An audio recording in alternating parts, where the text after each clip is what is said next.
yang dimaksud dengan kewajiban itu yang mana? Jadi diterangkan yang wajib itu adalah ilmu hal. Apa ilmu hal ini? Ilmu hal adalah ilmu yang terkait dengan kewajiban-kewajiban yang harus kita lakukan. Contohnya, apabila kita berkewajiban menjalankan perintah sholat, maka kita wajib mengetahui tentang ilmu tentang sholat, berkaitan tentang syarat dan rukun, termasuk dalamnya juga berkaitan tentang toharoh, tentang air dan lain-lain. Nah, bagaimana hukum negara kita mengatur? Dalam hukum ada asas yang dikenal dengan asas setiap orang dianggap tahu tentang hukum. Jadi asas ini berkaitan tentang siapakah yang bisa dihukum. Jadi ketentuannya, asas ini adalah landasan yang menjadikan hukum itu berlaku, atau ketentuan prinsip dasar. Jadi prinsip dasarnya itu salah satunya adalah setiap orang dianggap tahu tentang hukum yang berlaku di Indonesia. Jadi Bapak Ibu, jika seseorang didakwa atau dituduh melakukan pelanggaran hukum, kita tidak bisa mengatakan saya tidak tahu hukumnya, karena ada prinsip yang mengatakan setiap orang dianggap tahu tentang hukumnya. Jadi kalau umpamanya kita melakukan tindakan-tindakan pidana seperti yang diatur di KUHP, kita nggak bisa beralasan kita tidak tahu hukumnya. Yang kedua, ada ketentuan tentang tidak dapat seseorang dihukum apabila hukumnya belum ada. Nah, jadi setiap orang yang didakwa melanggar hukum itu harus hukumnya ada lebih dulu. Karena tidak semua yang kita anggap tidak benar atau melanggar ketentuan susila atau melanggar ketertiban itu diatur di dalam hukum atau disebut melanggar hukum. Sebagai contoh yang paling marak di tempat kita seperti rentenir. Rentenir itu tidak ada di dalam hukum. Jadi seseorang yang melakukan perbuatan rentenir, kita tidak bisa lapor polisi karena tidak ada hukumnya. Tapi kalau secara perdata ini bisa dilakukan. Yang lain contohnya seperti seseorang anak melawan orang tuanya, itu juga tidak ada diatur di hukum. Dan kemudian hukum itu tidak bisa berlaku surut. Kalau kemudian ada peraturan tentang dilarang melakukan perbuatan rentenir, jadi perbuatan-perbuatan yang terdahulu sebelum terjadinya itu tidak bisa dihukum. Dengan ketentuan setiap orang dianggap tahu hukum, maka berkewajiban bagi kita untuk mengetahui hukum yang berlaku. Karena hukum yang berlaku itu bukan sederhana, banyak. Salah satunya yang selalu banyak mungkin dimengerti oleh orang karena berhubungan dengan polisi, jaksa, dan hakim, itu kitab undang-undang hukum pidana yang disebut dengan orang KUHP. KUHP ini yang sekarang masih berlaku itu adalah buatan Belanda 1848, dan Belanda mengadopsi dari hukumnya Perancis. Itu masih berlaku di Indonesia. Di luar itu ada hukum-hukum yang berlaku khusus. Kemudian kita kenal dengan KDRT, kekerasan dalam rumah tangga, kita kenal dengan undang-undang korupsi, kita kenal dengan undang perlindungan anak dan HAM. Itu kemudian dibuat oleh undang-undang.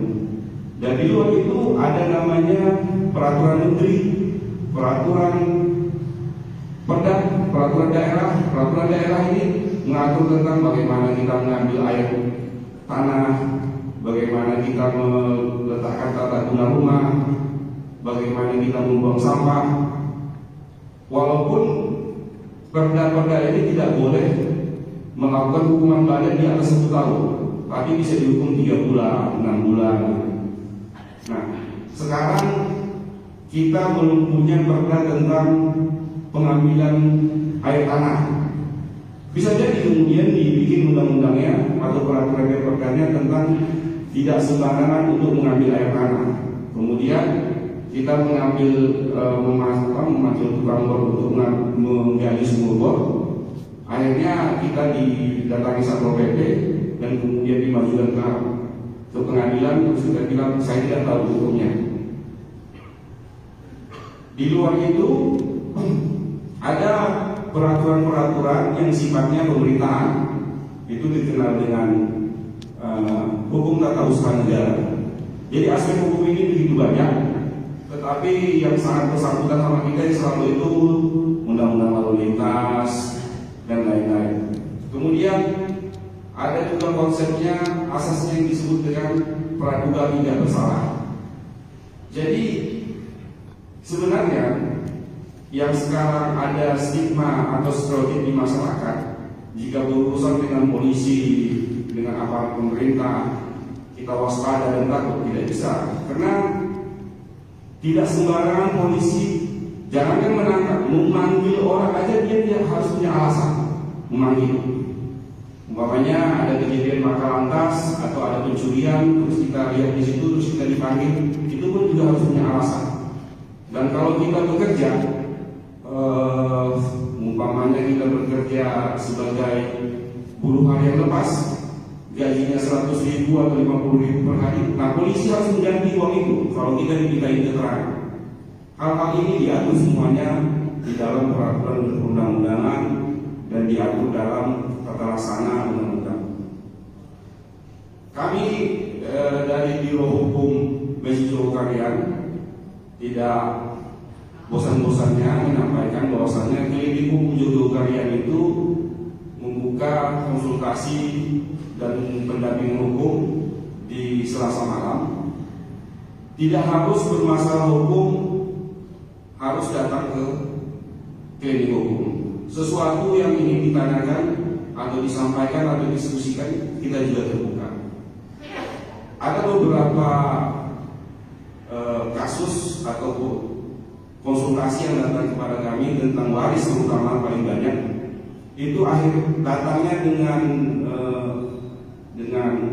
dengan rasa marah, dengan rasa kesal, dengan rasa dia dijolimi. Tetapi setelah kita jabarkan, kita terangkan, dia akan mengetahui bahwasanya tidak ada yang salah. Itu ada 3 atau 4 konsultasi, ada 3 atau 4 orang. Nah, ini kenapa bisa terjadi? Karena tidak mengetahui hukumnya. Jadi ada beberapa prinsip dasar dalam hukum waris yang harus kita tahu, seperti yang kita jelaskan sebelumnya. Ada hukum waris yang diatur dalam fikih atau dalam Al-Quran, tetapi ada hukum waris yang berlaku di Indonesia itu yang diatur dalam kompilasi hukum Islam, yang itu diambil dari pendapat fuqaha, kemudian dijadikan buku. Ini dijadikan panduan oleh hakim-hakim pengadilan agama se-Indonesia agar tidak terjadi dualisme, agar tidak terjadi perbedaan pengambil keputusan di tiap daerah. Ini terjadi beberapa perbedaan memang, terjadi beberapa beda pendapat, tapi itulah yang kita pahami. Nah, yang paling krusial yang harus diketahui masyarakat, yang itu diatur juga dalam hukum Al-Quran, yang itu juga diatur dalam hukum agama, juga dalam hukum positif di Indonesia di peradilan agama, adalah anak angkat itu tidak mendapat warisan. Itu harga mati. Itu sudah berulang kali dilakukan uji materi di Mahkamah Konstitusi, tapi tetap bahwasanya anak angkat itu tidak mendapat warisan. Nah, kalau anak ini kemudian diangkat dari bayi atau dari kecil dan orang tuanya tidak dikenal lagi atau tidak tahu lagi keberadaannya, atau kemudian disembunyikan, itu bisa diambil solusi dengan cara hibah atau wasiat. Makanya di dalam Islam juga dilarang atau berdosa untuk menyembunyikan nasab seseorang. Celakalah orang yang mengambil nasab orang lain atau tidak bernasab kepada orang tuanya. Ini sudah dicontohkan. Yang kedua, yang paling penting adalah kemudian seseorang tidak akan bisa menggantikan warisan yang sudah ditentukan untuknya. Jadi ada yang disebut dengan warisan tanpa penghalang, itu ada ayah, ibu, anak, suami atau istri, janda atau duda. 5 ini tidak bakal terhalang warisannya. Tetapi paman, kakek, paman bisa terhalang sama anak, kakek terhalang sama bapak, cucu terhalang sama anak. Tapi yang 5 ini tetap dapat. Nah, yang sering terjadi itu pasangan suami istri muda, hartanya sedikit, anaknya baru 1, bapak ibunya kaya, kemudian meninggal. Mereka beranggapan bahwasanya bapak ibunya kaya nggak perlu dibagi warisan, ini cuma sedikit. Ini berbahaya. Ini harus dibagi walaupun sedikit, karena begitulah hukum kita mengatur. Karena sedikit itu bermasalah. Jadi hal-hal yang demikian ini harus diketahui. Makanya ketentuan kaidah kita, setiap orang dianggap mengerti atau tahu hukum. Kemudian kaidah tadi yang dahulu pertama kali saya sampaikan di dalam kitab Ta'lim Muta'alim tentang membahas tentang perihal hadis qalabul ilmi faridatun 'ala kulli muslimin dan muslimat. Faridatnya apa? Fardunya di mana? Fardunya menuntut ilmu itu ilmu apa? Ilmu hal. Ilmu yang terkait dengan kewajiban-kewajiban yang harus kita lakukan. Apa yang menjadi kewajiban kita untuk melakukan syariat Islam, ilmu yang kita wajib. Jadi kalau kita wajib berzakat, kita harus tahu zakat-zakat ini berapa nasabnya, berapa jumlahnya, termasuk haji. Makanya ada manasik haji, termasuk tauhid.